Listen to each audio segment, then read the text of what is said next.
be a peace speaker, though, doesn't it? Amen. To calm the winds and the waves in nature and also in our lives. He is, after all, our powerful creator and our redeemer. I think God's power is most obvious to us in nature, probably.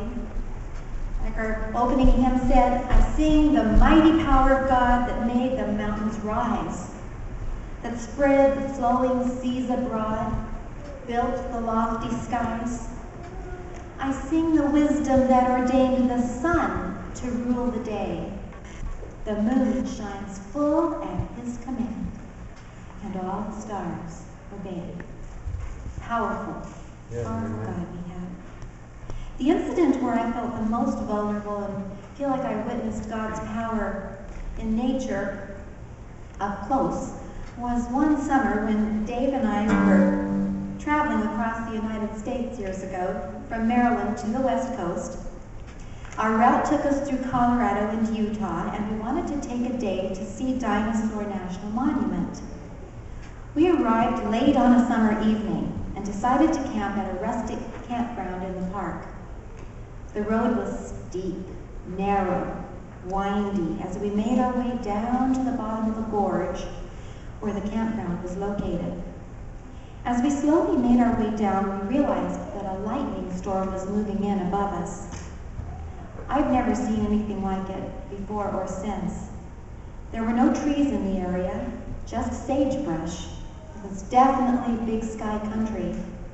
As the storm gathered force, the sky was ablaze with fierce lightning streaks and subsequent thunder.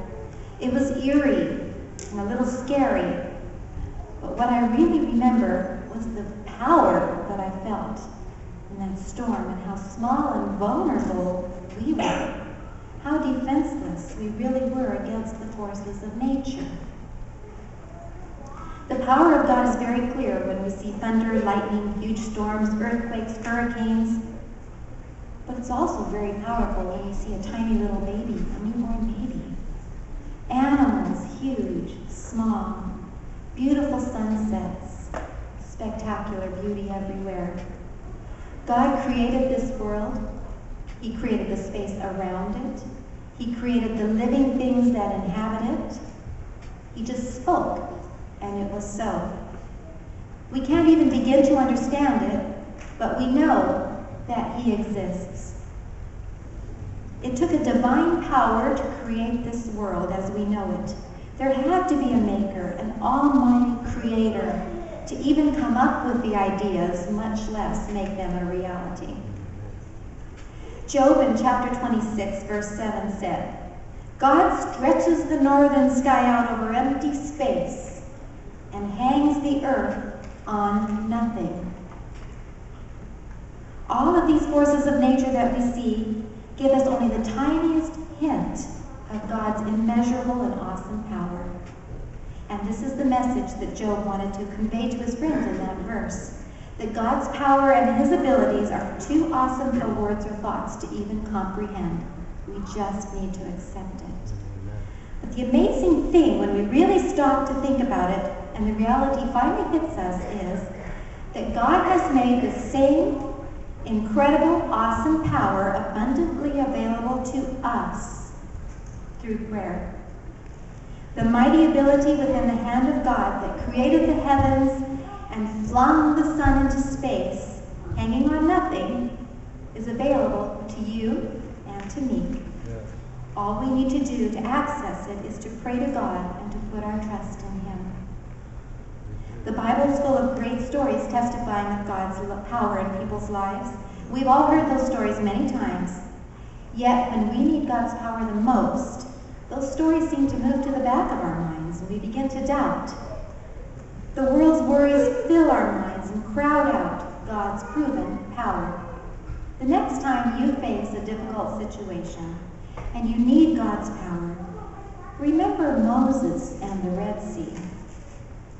Reread the story of the children of Israel and the walls of Jericho. Look back to David's defeat of Goliath. Meditate on the story of Jesus calming the sea. And then read the story of how he triumphed over the grave. The scriptures are filled with examples of God's powerful work in the lives of his people. Do you sometimes doubt the power of God in your life? Perhaps you believe that God can give you the strength to meet your need, but really, you're a little doubtful that he would actually do that in your life. I just want you to I want to encourage you to never doubt the power of God.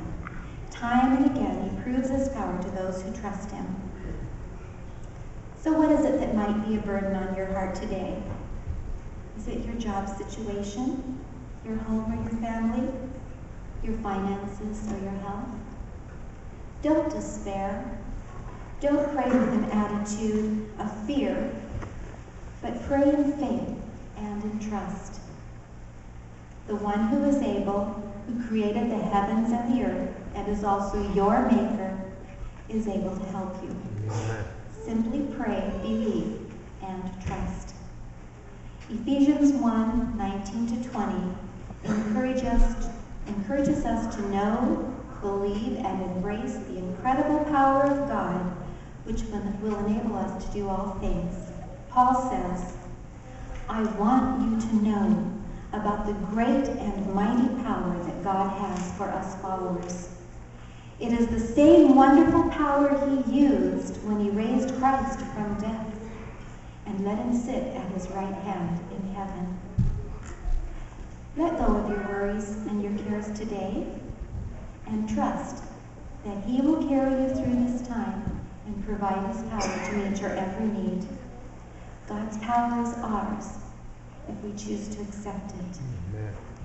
Each of us can say with confidence, I know my powerful Redeemer lives. Amen. Amen. Amen.